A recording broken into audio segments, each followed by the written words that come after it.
मौसम से जुड़ी सटीक जानकारी और खबरों के लिए हमारे YouTube चैनल को सब्सक्राइब करें और बेल आइकन दबाकर हर खबर पर रखें नजर। नमस्कार दोस्तों, 1 दिसंबर के स्काई मैट के नेशनल वेदर बुलेटिन में आप सभी का स्वागत है। मेरा नाम महेश पलावत है। तो जो साइक्लोन दितवा बना हुआ था वो कमजोर होकर डिप्रेशन बन गया है। इसी को मैंने बनाया। यहाँ पर ये डिप्रेशन है और ये अब ये as a low pressure area होकर के यहाँ पर ये कमजोर होने वाला है, यानी कि आंध्र प्रदेश के ऊपर ये कमजोर हो जाएगा।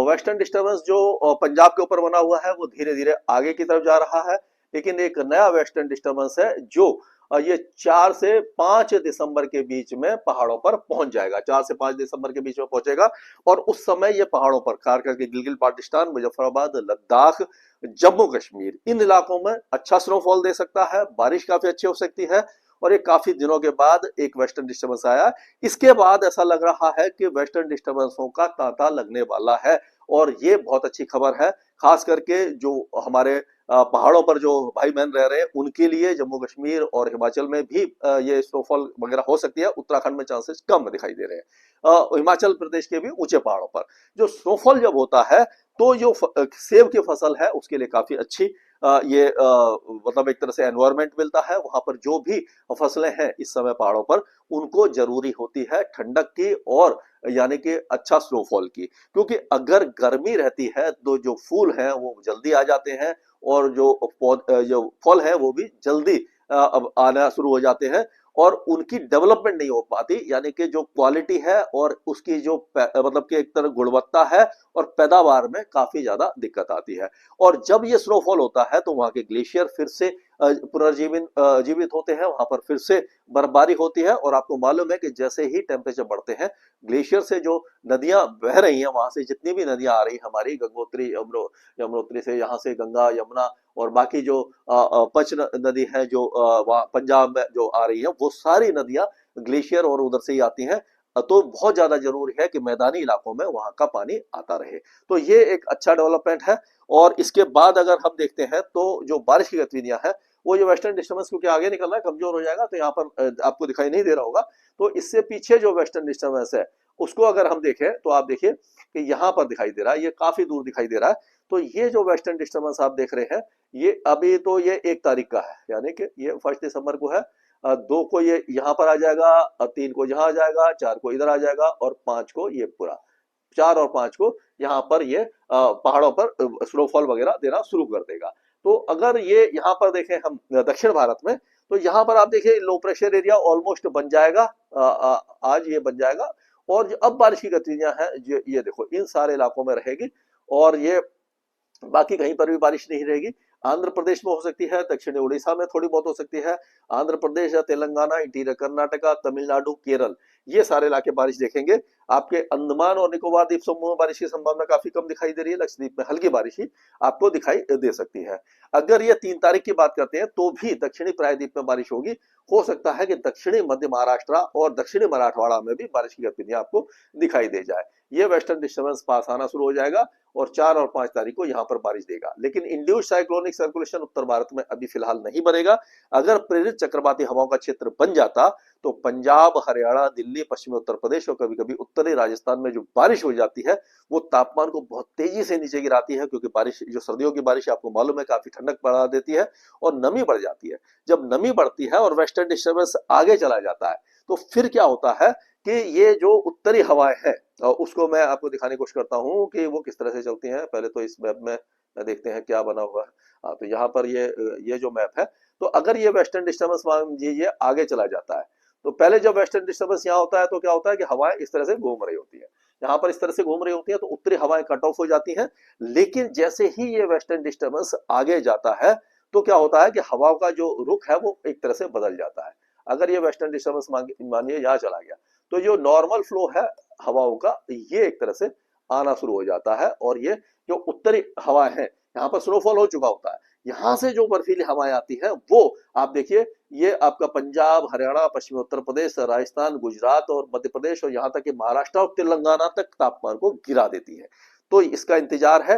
अगर ये 5-6 तारीख के बाद वेस्टर्न डिस्टर्बेंस के बाद दूसरा वेस्टर्न डिस्टर्बेंस जल्दी नहीं आता तो ये उत्तरी हवा है बहुत तेजी से तापमान को गिराने वाली है। यानी सर्दी की शुरुआत आपके जो पहला सप्ताह है दिसंबर का, इसी के आखिर में एक तरह से शुरू हो सकती है। अब अगर हम नजर डालते हैं कि हर राज्य के ऊपर नजर डालें तो इसमें हम देखेंगे कि जो बारिश की गतिविधियां हैं, तो यहाँ पर क्या होगा कि जम्मू कश्मीर, गिलगित बाल्टिस्तान और मुजफ्फराबाद और लद्दाख, ये जो बारिश की गतिविधियां थी ये कल हुई थी, कुछ 30 तारीख को हुई थी।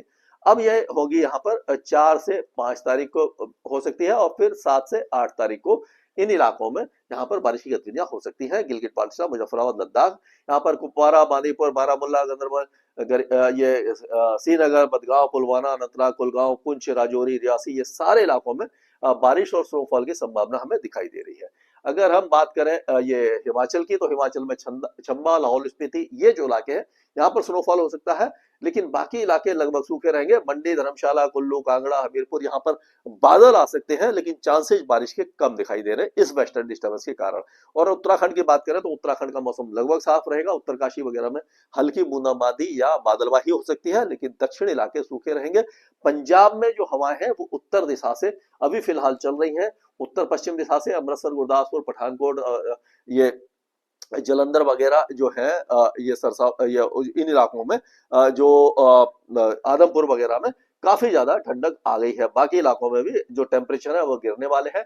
हरियाणा से लेकर के दिल्ली की अगर बात करें तो दिल्ली में पॉल्यूशन में कुछ सुधार हुआ है, हालांकि हम जो वेरी पुअर से पुअर कंडीशन में भी आ जाता तो उसको सुधार मानते हैं, क्योंकि हमें आदत ऐसी पड़ गई है। तो उत्तरी जो हवा है यहाँ पर अभी चलती रहेंगी, स्पीड थोड़ी सी बढ़ रही है। इससे क्या होगा, हवा की जो रफ्तार जब बढ़ती है तो पॉल्यूशन को कम कर देती है। और ये जो बाकी इलाके हैं यहाँ पर भी अम्बाला, कुरुक्षेत्र, करनाल, कैथल, यमुनानगर से लेकर जिंद, पानीपत, सोनीपत, रोहतक, भिवानी, सिरसा, फतेहाबाद, हिसार, सभी इलाकों में टेम्परेचर थोड़े और गिर सकते हैं, यानी उत्तरी हवाएं चलती रहेंगी। अभी अगर हम बात करें यहाँ की ये उत्तर प्रदेश की, तो उत्तर प्रदेश में भी उत्तर पश्चिम दिशा से हवाएं चल सकती हैं। तो उससे क्या होगा, उत्तर प्रदेश में जो बारिश की गतिविधियां हैं वो अभी फिलहाल कहीं पर भी दिखाई नहीं रही, कोई वेस्टर्न डिस्टर्बेंस नहीं है। सहारनपुर, शामली, मुजफ्फरनगर, बिजनौर, मेरठ से लेकर के आपका बरेली, पीलीभीत, सीतापुर, बाराबंकी, कानपुर, लखनऊ, उन्नाव, औरैया, जालौन, झांसी, हमीरपुर, महोबा, बांदा, चित्रकूट, कौशाम्बी, सभी इलाकों में उत्तर पश्चिम दिशा से हवाएं चलती रहेंगी, जिससे कि टेम्परेचर थोड़ा और गिर सकता है। सुबह के समय और रात के समय हल्का कोहरा या धुंध कुहासा छा सकता है। बिहार में कोई वेदर एक्टिविटी नहीं है। पूरा पश्चिमी चंपारण से लेकर के किशनगंज, अररिया, पूर्णिया, खगड़िया, बांका, मुंगेर, लखीसराय, शेखुपुरा, नालंदा, भोजपुर, बक्सर, सारे इलाके सूखे रहने वाले हैं। झारखंड की बात करें तो गढ़वा, पलामू, चतरा, कोडरमा, साहबगंज, गोंडा, पाकुड़, दुमका, देवघर, ये सारे इलाके पूरी तरह शुष्क रहेंगे। यहाँ पर टेम्परेचर में थोड़ी बहुत गिरावट हो सकती है, ज्यादा गिरावट की संभावना दिखाई नहीं दे रही है। पश्चिम बंगाल भी पूरा सूखा रहेगा। जलपाईगुड़ी, अलीपुर, कुछ बिहार से लेकर के कलकत्ता, हुगली, हावड़ा, सभी इलाके सूखे रहेंगे। और पूर्वोत्तर राज्यों में भी कोई वेदर एक्टिविटी अभी फिलहाल दिखाई नहीं दे रही है। हालांकि यहाँ पूर्वी हवाएं चलेंगी, टेम्परेचर नीचे नहीं गिरेंगे, स्टेबल रहेंगे। पूरा इलाका यानी कि स्टेबल ही बना रहेगा। अभी राजस्थान की बात करते हैं तो राजस्थान में जो टेम्परेचर है वो अभी गिरेंगे।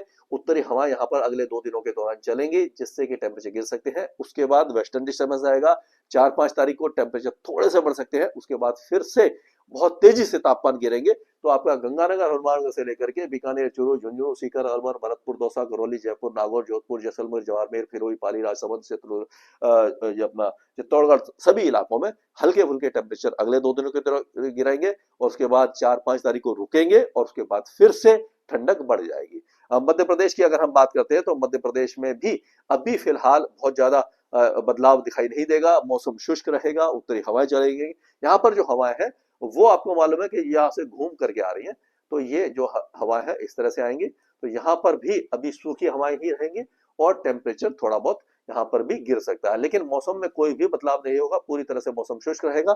छत्तीसगढ़ में भी जो दक्षिणी छत्तीसगढ़ है यहाँ पर हो सकता है कुछ इलाकों में 2 दिनों के बाद बादल आ जाए थोड़े बहुत, यानी बस्तर, कांकेर, धमतारी, कोडागांव, नारायणपुर, बीजापुर, बस्तर, दक्षिणी बस्तर, ये जो दांतेवाड़ा वगैरह में हल्के फुल्के बादल आ सकते हैं। वेस्ट जो तूफान है उसके अवशेष का कुछ मतलब कि क्लाउडिंग वगैरह आ सकती है। बाकी कोई ज्यादा यहाँ पर चेंजेस हमें दिखाई नहीं दे रहे हैं।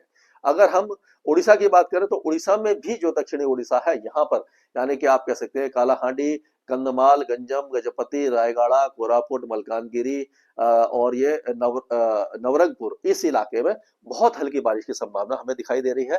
ये भी आपको हम कह सकते हैं कि ये आपका 2 और 3 तारीख को बारिश की गतिविधियां यहाँ पर हो सकती है। गुजरात में कोई भी चेंजेस अभी आपको दिखाई नहीं देंगे, हालांकि अभी हवाएं जो है वो उत्तर पूर्वी दिशा से चल रही है। बनासकांठा, साबरकांठा, महिसाना, पाटन, गांधीनगर, महिसागर, खेड़ा, पचमढ़, आनंद, अहमदाबाद, ये सारे जो इलाके हैं यहाँ पर टेम्परेचर थोड़े से गिरेंगे, सूखी हवाएं चलेंगी, नमी वाली हवाएं नहीं है, यानी कि सूखी हवाएं जो है वो ठंडक को थोड़ा सा बढ़ाती है। अगर महाराष्ट्र की बात करते हैं तो महाराष्ट्र में ऐसा लग रहा है कि कोल्हापुर, सांगली, सोलापुर, धाराशिव, लातूर, बीड और अहिल्याबाई नगर, पुणे, सतारा, ये जो इलाके हैं यहाँ पर हल्की बारिश की संभावना दिखाई दे रही है 3 और 4 तारीख को। हो सकता है कि यहाँ पर, क्योंकि जो जो दितवा समुद्री तूफान है, उसका जो आउटर पेरिफेरल क्लाउड है वो यहाँ पर आ सकता है, वो कमजोर होकर के क्लाउड फैलते हैं।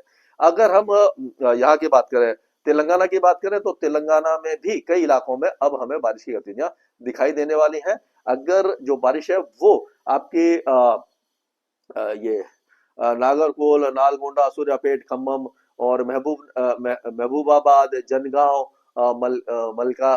मलकाजगिरी, हैदराबाद, रंगारेड्डी, विकाराबाद, महबूबनगर, इन इलाकों में थोड़ी ठीक ठाक होगी, मॉडरेट शावर्स हो सकते हैं। बाकी इलाकों में छुटपुट बौछारें आपको दिखाई दे सकती है। ये भी आउटर पेरिफेरल क्लाउड जो है वो आपको देंगे। अब जो बारिश की गतिविधियां है सबसे ज्यादा होगी वो आपकी होगी नेल्लोर, तिरुपति, चित्तूर, प्रकाशम और कोडप्पा, ये जो इलाके हैं यहाँ पर तेज बारिश की संभावना है। रायलसीमा, अनंतपुर, कुर्नूल, गुंटूर, कृष्णा, गोदावरी, ये जो इलाके हैं यहाँ पर लाइट टू मॉडरेट रेन की संभावना दिखाई दे रही है। अब अगर बात करें तो जो वेदर है वो चिकवालापुर यानी कि दक्षिण आंतरिक कर्नाटका, बेंगलुरु, कोलार, रामानगरम, चामराजनगर, मैसूर, मांड्या, तुमकुर, हसन, कोडागु, चिकमंगलुरु, चित्रदुर्गा, दावनगरी, ये बेल्लारी, यहाँ पर तो लाइट टू मॉडरेट रेन हो सकती है। बाकी इलाकों में गुलबर्गा, बीजापुर, यदगिर, बगलकोट, रायचूर, धारावाड़, गंडक, बेलगांव, ये सारे इलाके में हल्की बारिश की संभावना दिखाई दे रही है। केरल में भी लाइट टू मॉडरेट रेन रहेगी। इडुक्की, एर्नाकुलम, कोट्टायम, कोल्लम, तिरुवनंतपुरम, अल्पुजा, यहाँ पर थोड़ी ज्यादा बारिश है, बाकी इलाकों में कम रहेगी। सबसे ज्यादा इंपैक्ट यहाँ पर जो बारिश का होगा वो तिरुवल्लोर, चेन्नई, कांचीपुरम, वेल्लोर, तिरुवन्नमलाई, वेल्लोपुरम, कोडलोर, आयोलेर, ये जो इलाके हैं यहाँ पर भारी बारिश है, बाकी इलाकों में हल्की है। अंदरूनी इलाकों में 24 घंटे के बाद बारिश में कमी आना शुरू हो जाएगी। लक्षद्वीप में लाइट रेन होगी और अंडमान और निकोबार द्वीप समूह लगभग सूखे बने रह सकते हैं। ये अभी तक का अपडेट था। इस पर हम लगातार बात करते रहेंगे कि अगला कोई तूफान बनने वाला है या नहीं, वेस्टर्न डिस्टर्बेंस कितना स्ट्रॉन्ग रहेगा, कितनी बर्फबारी देगा, उत्तर भारत में बारिश कब होगी और तापमान कब गिरेंगे। स्काईमेट वेदर में अभी के लिए इतना ही। आज ही डाउनलोड करें स्काईमेट मोबाइल ऐप, पूछे मौसम का हाल अपनी पसंदीदा भाषा में और रहे बाकियों से एक कदम आगे।